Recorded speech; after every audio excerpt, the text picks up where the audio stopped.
Hey everybody, it's Ryan Metzler here again, and today we're going to take a look at a programming game by Nazca Games called Volt Robot Battle Arena. Now, there are plenty of programming games out there, things like Robo Rally, stuff like that. Let's see what this one brings that's different. So real quick, we're going to open up this box, we'll see how the game plays, we'll come back here at the end and get my opinions on Volt Robot Battle Arena. So here you can see the setup for Volt Robot Battle Arena, and as you might have guessed from the name, this is a game in which each player is going to control a robot, indicated by this little token here, and they're in an arena, and they're trying to either deal damage to the other robots, or they're going to try and go ahead and get to specific control points, indicated by this control point die. So at the start of the game, you're going to roll this die, and this is going to be the active control point, in this case 6. Now, how are the players going to do this? Well, you'll note that each player has 3 dice, a red, a white, and a blue die. And each player has a little protective screen guarding their actions that they're going to be placing onto their board. And then, of course, each player has a navigation board and a firing panel. Navigation being the 4 orthogonal directions, and firing being able to be done in both orthogonal and diagonal directions. So, what do you do? Well, everybody gets their 3 dice, and they're not going to be rolling these dice. Instead, they're going to be placing them out onto their boards. Now, you can place up to 2 of them on movement, and then you can fire.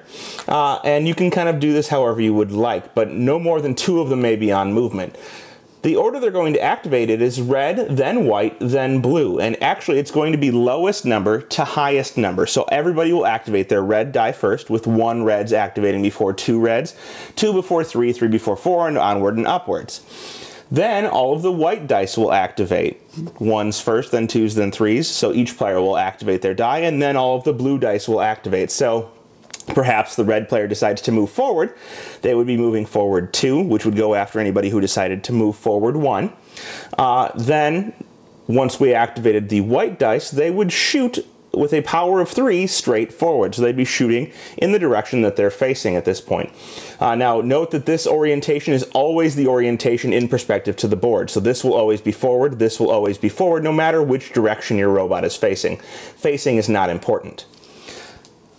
Then all of the blue dice would activate, 1 to 6. So everybody's going to secretly plan their placement of their dice. So perhaps we have this player placing here, and then this and this. We'll just place them randomly. This player decides to move off to the, let's say they move to the right 1, and then they decide to shoot and shoot here. And then this player over here will do something likewise. They'll just place randomly. Alright, once everybody's placed, you would take off your little protective screens here so that everybody can see what you've done, and then you're going to activate all the dice, red first. So we can see over here that this player has placed a red 1, meaning that they want to move to the right 1 position. We'll look at everybody else's reds. This player also placed a red 1, which actually puts us in an interesting scenario. They have red 1s, and first what you would do is if there's a tie, you'd resolve movement first, but they both have their red 1s on movement. This means that there's still a tie, and you have to resolve that by counting up the total value of all of the dice, with the lower total going first. This player played a 1, and a 2, totaling 4, and this player has a total that's far more than 4. So actually, our green player would move forward 1 first, then our blue player would move to the right 1.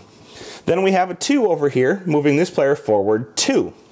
Finally, we have a 5 move forward from our white player, who's going to move forward 1, 2, 3, 4, 5. After that, we would start activating the white dice. It just so happens in our example that everybody here placed their white die on firing, and the lowest white die value is 1, which comes from our green player here.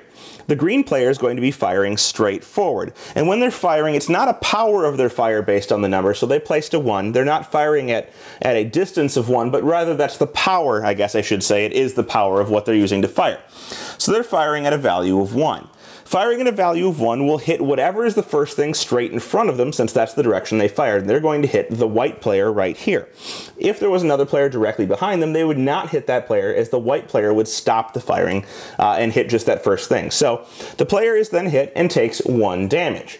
Now, if they had fired with a higher power, let's say, for example, they had fired with a power of 5. Obviously, this wouldn't go off until the other player's dice went, but there is a guide telling you special effects that you get if you hit with a value of higher than 1, and these are all on the player sheets here. So we'll see that if we hit with a power of 2, you're going to rotate all of the weapon dice of whoever you hit by 45 degrees. This could, for example, throw off the shooting of one of your other players. He meant to shoot diagonally, but now instead he's shooting straight forward, and that may not be where he wanted to shoot. With the 3, you rotate them in the opposite direction 45 degrees, and this is only the weapon dice. For 4s and 5s, when you hit, you're actually going to rotate all dice on that player's board 90 degrees. That means their movement could be messed up. It also means that their firing is likely not going to shoot in the direction they wanted it to. And then with the 6, you actually get to push that player back a space. So you could end up pushing them, for example, into a pit, which would destroy that player's robot and give you a victory point. So this player shot with a value of 1, and they hit the player directly in front of them. Then we would go to the player who shot with a value of 3. Now, they shot straight forward with a value of 3, and unfortunately there's no one there, so their shot simply goes off and misses. We have the blue player who shot straight forward with a value of 4, and he's going to hit the white player as well. In addition, when he hits that white player, he's going to rotate that player's dice by 90 degrees, and he's going to rotate them 90 degrees clockwise. So, he shot at player white, and he's going to hit white for 1 damage, putting another damage onto the white player, and in addition to that, he's going to rotate that player's dice 90 degrees. So this die will move here, this die will move here, and this die will move to right there. And this will affect the blue die and the white die, which is yet to resolve.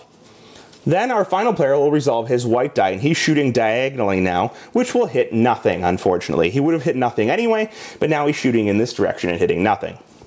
And he has taken damage, not a victory point. Finally, we're going to resolve the blue dice, and the blue die for our green player will resolve first, shooting to his right and hitting nothing. Then we will resolve the 5s. Now there are 2 5s on the weapons, but the lower total goes to our blue player, who will shoot to his left and hit nothing. Our white player will shoot behind him and hit nothing, and the red player will shoot to his right and hit nothing, so nobody hit anything there. This would be the end of this round, and we would pick up our dice and start again with another round, planning out how we would like to move and try and deal damage. Now, there are a couple of special spots on this board. First is the active control point. If a player manages to end their turn on the active control point, they are going to go ahead, and they're going to get 1 victory point at the end of that turn. The objective of the game being to collect 5 of these. Destroying another person's robot, which requires 3 damage. If you deal the 3rd damage, you get a victory point. Or you may push them into one of these pits, destroying them immediately and earning yourself a victory point.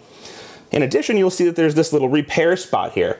If you stop on the repair spot, you get to repair all of the damage that's on your robot. So this is a way to kind of heal yourself up and make sure that you're not taking too much damage, but players may be targeting that specific area and you may take more damage anyway.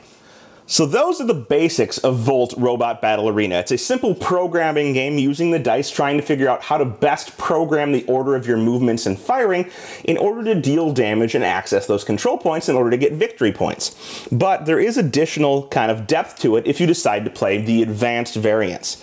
And those come in the form of a draft of special tiles. There's these special tiles, and each player would get dealt 3 of these special tiles at the beginning. These tiles have different abilities on them that you can draft. For example, you could draft this one here, which gives your cannon, every time it fires or every time you fire your lasers, they fire in all 4 orthogonal directions, or if you fire diagonally, it fires in all of the diagonal directions. And if you happen to hit 2 things, you get a bonus victory point. So it's one way to get more victory points. This one here gives you gravity treads. Usually if somebody were to move into you, let's say this guy's moving 4 spaces, he would push you back 3 times because he moves once and then pushes you for the last 3 movement. This would say that he can only push you 1 space. So it kind of gives your robot the ability to stay a little bit better. This one here upgrades the power of your lasers. So you can get better lasers, especially if you use a 2 through a 6 or 2 through a 5 on your firing.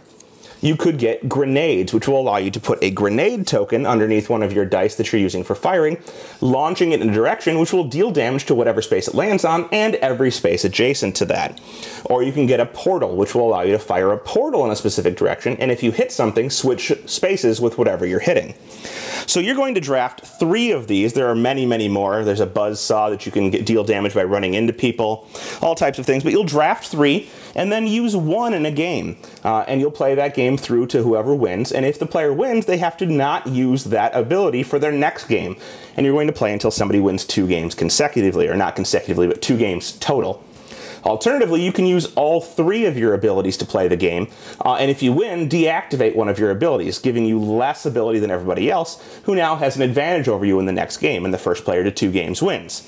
There's all types of different variants included in the rulebook, but the basics of the game are move around, try and access control points, try and deal damage to your opponents, and be the player to get 5 victory points first in at least 2 games.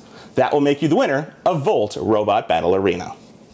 And there you have it. That is Volt Robot Battle Arena. A pretty basic programming game, although I do like the system of the red, white, and blue dice. I think that brings an interesting aspect to programming, especially when you consider that if people have the same color of die with the same value, but one's on movement and one's on firing, the movement happens first. So there's all types of options you have to consider there. Now, as far as scoring goes, it's relatively, I wouldn't say random, but difficult to predict, and I think that's part of the controlled chaos that they're going for in this game.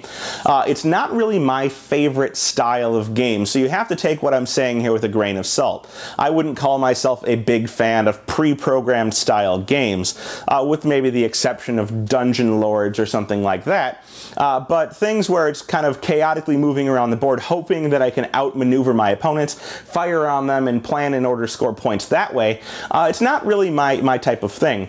Did we enjoy the game? It was all right. That's the best I can really give it. It's all right.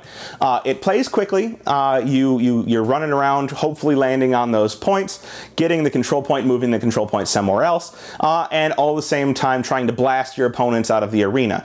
The draft variant, I'd say a little bit better because you have different weapons that you can utilize at specific times in order to get a benefit.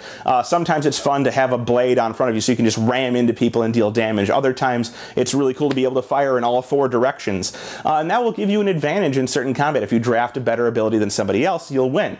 Hopefully. As long as you're a decent planner. But then you lose that ability and you have to proceed forward in another game in order to try and win again and get a second victory in order to win overall.